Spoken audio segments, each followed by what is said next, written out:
guys, so nandito na nga tayo ngayon sa palengke. Tayo ay bibili naman ng ulam dahil syempre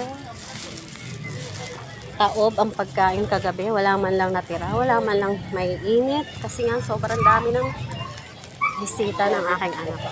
Friendly kasi si Ray. Kaya marami siyang bisita, marami siyang kaibigan. Parang ako, yak. Ayan nga guys, at tayo ay bibili ng bangos. Yun ang ulam natin, sinigang na bangos. Ngayon, wag puro baboy. At ang request ni Ronald ay sinigang na bangos. Aba, wala yung may mga utang sa akin dito, mukhang mga nagtago.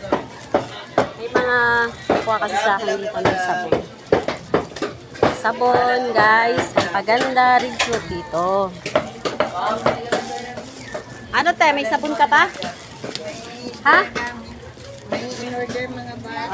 Yun muna inuubos mo. Ikaw lang? Oo, sige. Siyempre, iba yung kanilang inano. Oo.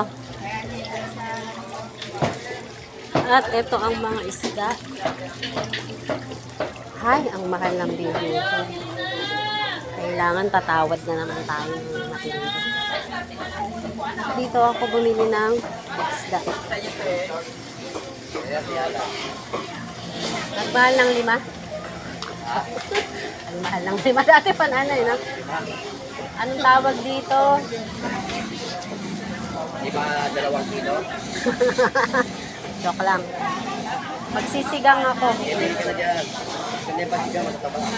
Paano kaya matanggalan ng tinik, ano? Pagsigang. Kaliskisan. Ganito mo bubulinisin. Bubukahin? Oo, siyempre kailangan tayo ganito eh. Para may Pandaing, di ba? Pandaing yan. Tapos pagka naputol tayo, bibigugin natin ng milyo. Pag na, tuklapin ko na lang pag naputol ko, no? Isa lang? 2. Yan. Magsisigang tayo ng bangus. Sa ano? Sa magkano yun? 160? 160. Puti na lang siya. Ha? Puti. Hindi 200? Naman, 10 na ang akin doon. Dati na lang tayo 10. Eh, dilimahin mo na lang. O sige, pangsigang. Tapos, sa bagay, kung bibili ka ng baboy, di ba? 400. Kaya lang, 450 na yata yung GM ko. ano nga eh. Ilang putol? Pwede bang 10? Hindi, joke lang. Minimum lang. Ano bang tansya mo, te? O sige, 5. Malaki pa ba yun o maliit? Malaki. O sige. Anong putol? Giling nga. 200. Tapos, syempre, mga sahog-sahog pa.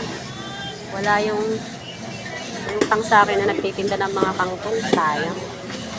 Sana, yun na lang ibabayad.